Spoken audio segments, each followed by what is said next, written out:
What's going on, ladies and gentlemen? Ezri Rozier here. And what a fantastic week of football we just saw. Like wild card last year, the wild card round, it was very disappointing. There were a lot of blowouts like the Steelers and Kansas City, my Eagles getting thrashed by the Buccaneers. But this weekend, we saw some really good games. Aside from the Seahawks 49ers game, which actually had a good first half, where the Seahawks were actually leading at halftime 17-16, that game got out of hand in the second half. The 49ers dominated the Seahawks. Brock Purdy wins his first playoff start, and he's now 6-0 as a starter. That's pretty incredible. Pretty incredible story going on in San Francisco. But these other games, right? So the Chargers were up 27-0, and then they lose to the Jaguars 30-31. And I really got to look at Brandon Staley. How does Brandon Staley keep his job after that? Brandon Staley, they shouldn't have even let him on the plane. The Los Angeles Chargers should have left Brandon Staley in Jacksonville after that game. Like, how do you blow? This is such a Chargers thing to do. Like, you can take the Chargers out of San Diego, but you can't take the San Diego out of the Chargers. This team manages to blow every single big game in their history. Like, you're up 27-0. Trevor Lawrence threw 4 interceptions. 4 interceptions, 3 of them to Asante Samuel Jr., and they had a turnover off of a touched punt that the Chargers recovered. It touched the Jaguars player, and then the Chargers recovered it. You're up 27-0. And then, what does Brandon Staley do? What does Brandon Staley do? He keeps passing the ball. He neglects the run game. I've never liked Brandon Staley. I've never liked him. I thought that he's been very stupid when it comes to fourth down decisions. Like, you can look at the Cleveland Browns game earlier this season. With the game, in the final few moments of the game, the Chargers are up by 2, I believe. It was 30-28.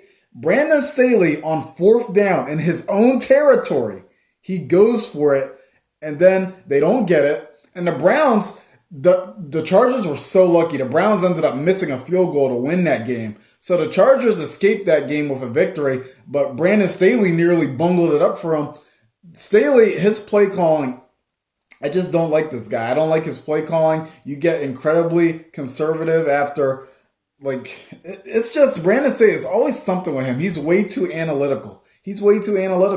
And why in the world did he play his starters that long against the Denver Broncos last week? So the Chargers game took place later in the afternoon. The Chargers were in a situation where if the Ravens won and they lost, they could possibly drop to the 6th seed. The Ravens had already lost to the Cincinnati Bengals.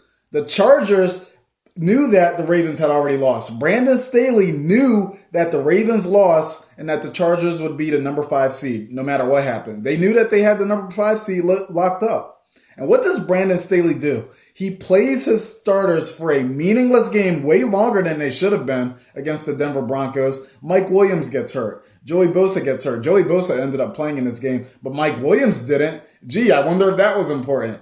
You played your starters for a meaningless game against the Broncos, knowing that you had the number 5 seed locked up no matter what happens. Mike Williams gets hurt, and you lost that game to the Broncos anyway. You lost that game to the sorry Denver Broncos, and then now you're going home after blowing a 27-0 lead. Brandon Staley, he's got to get fired. He's got to get fired. He's way too analytical. He cares too much about statistics. He's not smart, going for fourth downs in your own territory.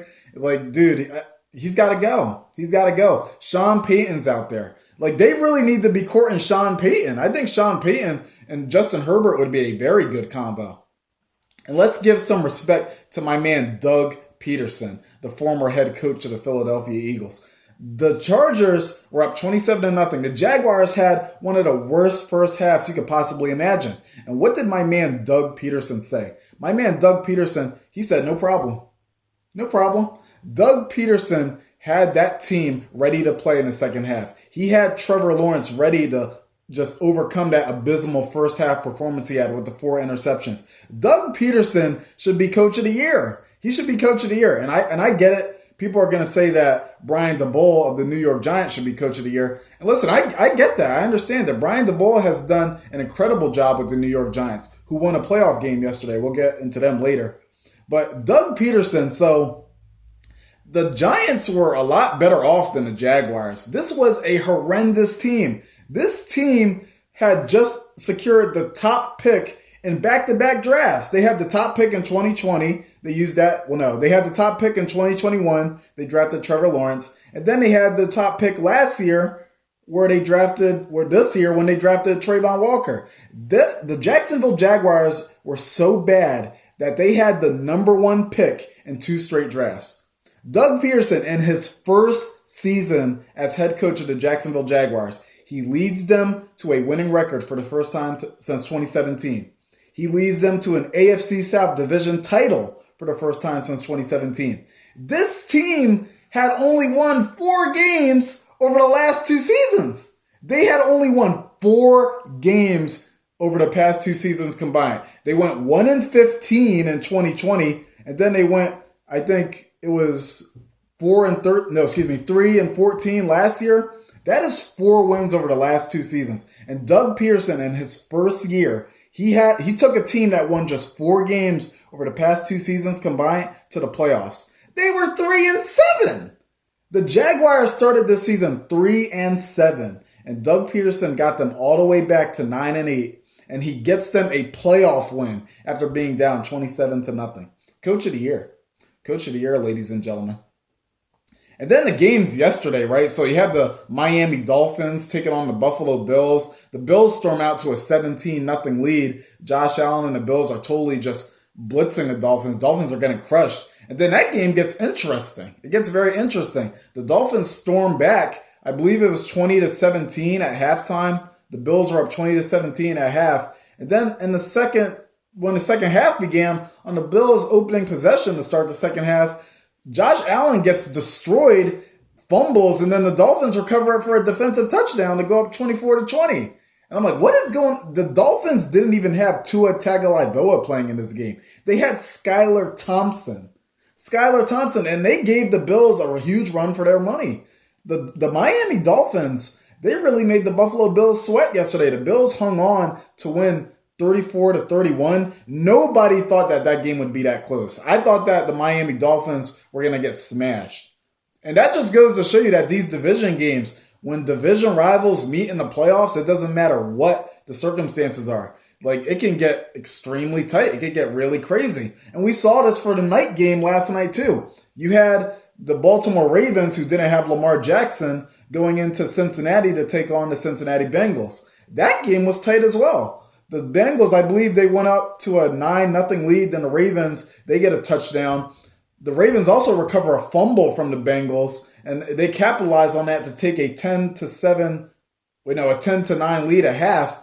And then the second half, the defense really made Joe Burrow's life difficult. The defense of the Baltimore Ravens, they were really showing out against Joe Burrow and his high-powered Bengals offense. But there was a critical play that turned the tide of this game when Tyler Huntley, the quarterback who was playing for the Baltimore Ravens in this game in relief of Lamar Jackson, they were at the goal line. It was 17-17 at this point. The Ravens are pushing to take the lead. This is in the fourth quarter. Where the Ravens are pushing to take the lead in Cincinnati. And Tyler Huntley, he tries to go high and extend the ball over the goal line for a touchdown. He should have went low, honestly. I don't know why he had no business trying to go that high. And then the ball gets knocked out by a Cincinnati defensive lineman. And then Sam Hubbard runs it back 98 yards for a fumble recovery touchdown. And that was a backbreaker for Baltimore. A backbreaker.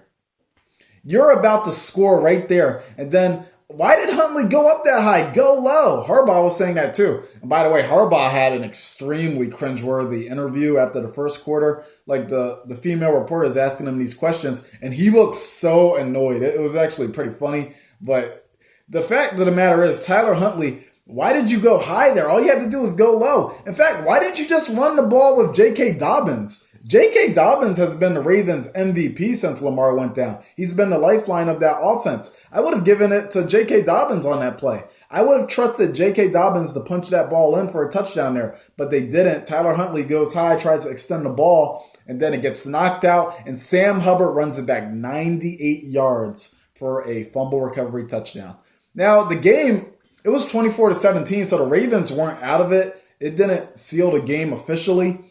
But that was the backbreaker. That play totally deflated Baltimore. And then the final minutes of that game, I was really confused with the clock management by John Harbaugh. What kind of clock management is that? What kind of time handling was that by John Harbaugh? You're a Super Bowl winning head coach, John Harbaugh. You should know better. You should know how to manage a game clock better than that. I was very disappointed by the Baltimore Ravens, how they handled the clock in the final moments of that game to lose 24-17 against their division rival, the Cincinnati Bengals. And the New York Giants. So the New York Giants go into Minnesota and beat the Minnesota Vikings. And listen, I picked the Giants to win this game. A lot of people did, actually. The Giants were the favorite. The Minnesota Vikings this year, they have been one of the most fraudulent teams, one of the worst 13-win teams I've ever seen in my life. This team, they were 11-0 in one-score games. They would win all these tight games, but when the Vikings lost, they would lose badly. They would get smoked. My Eagles in week 2, we beat the Vikings 24-7. They lost to the Cowboys 40-3 at home. They got destroyed by Green Bay. I think it was like 41-17 or something like that. When the Vikings lost, they got killed. They got destroyed. They would not lose close. They would lose by more than 10 points. They would lose by double digits. And they would win games by extremely narrow margins. They would win by the skin of their teeth. And that's why a lot of people were criticizing the Vikings. I mean, they did have that huge comeback against the Indianapolis Colts down 33-0. I don't know how the Colts blew that game. Matt Ryan, the quarterback who also gave up a 28-3 lead in the Super Bowl against the New England Patriots, he surrenders a 33-0 lead. Ouch. But the Vikings defense yesterday was horrendous. It was horrible. That defense couldn't stop a refrigerator. A refrigerator could get 200 yards against that Vikings defense. My grandmother could get 300 yards against that Vikings defense. Like, Daniel Jones, it is so weird because before this season, I talked a lot of crap about Daniel Jones because I didn't think he was a good quarterback. He averaged like 2 turnovers a game prior to this season. He had a big problem with fumbles. And this year, Brian Daboll has gotten some very solid play out of Daniel Jones. Daniel Jones was phenomenal yesterday. He had, I think, like 300 yards, over 300 yards passing, like 78 yards rushing. Daniel Jones, he can do some major damage with his legs. That's what concerns me about Daniel Jones. His legs. Like, that guy, he can run. And the Eagles know it better than anybody. He ran 80 yards against the Eagles in 2020. He tripped at the end of it. But that man, he was running like 21 miles per hour. Like, that man is fast. Daniel Jones is deceptively fast. A lot of people don't give him enough credit for how fast he is. Daniel Jones is a fast dude. And Saquon Barkley is finally showing what he could do when he's healthy. Saquon Barkley, when he's healthy, he's a stud. Like, you saw it in his rookie year, 2018. Saquon Barkley, he's finally staying healthy, and we're finally getting to see why the Giants drafted him at number 2 overall in 2018 behind Baker Mayfield, who was taken by the Cleveland Browns. And that brings me to my other point. Our opponent is revealed. The Philadelphia Eagles will be facing none other than the New York Giants, our hated division rival, the New York Giants at Lincoln Financial Field. Round 3 with the New York Giants. And listen, guys, I know that we beat the Giants 48-22 in New York at MetLife Stadium, but this is not the same Giants team. They are surging. They got confidence. They just got a playoff win. They won their first playoff game since Super Bowl 46 against the New England Patriots. That was over 11 years ago. They finally got another playoff win.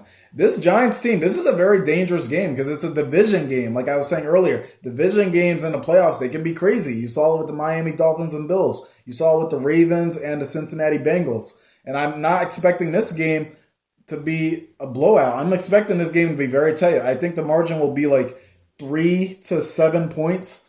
And Eagles-Giants games are very infamous, are very notorious for being absolutely bizarre, like crazy tight games. The Eagles and Giants, I've said this and some people disagree with me, but I prefer the Eagles-Giants rivalry on the field over the Eagles-Cowboys rivalry. Like, I think Eagles-Cowboys, that's more so a big thing when it comes to the fans. But when it comes to the games on the field, Eagles-Giants games, those games are crazy. You see field goals getting blocked, returned for touchdowns, muffed punts, miraculous punt returns at the last second, quarterbacks running 80 yards and then tripping. Like, Eagles and Giants games get very bizarre. And the Giants, this is a team that we have tormented for a long time. We have tormented the Giants. We've beaten them on a regular basis. The last time the Giants swept the Eagles, the last time the Giants beat the Eagles twice in one season was 2007 when they beat the New England Patriots in the Super Bowl, the undefeated New England Patriots. And this is a team that we've just really made their life a living hell. And you remember a few years ago, we cost that team a playoff spot. We tanked the final game of the season against the Washington football team. And then we traded up past the Giants with the Cowboys of all teams to take Devontae Smith, the receiver that they were looking at. The Giants have a humongous venom for the Eagles. The Giants hate the Eagles. I think the Giants hate us more than any other team. I think the Giants hate us even more than the Cowboys do. The Giants, they would love nothing more than to go into Lincoln Financial Field, a place where they've lost 9 consecutive games since 2014.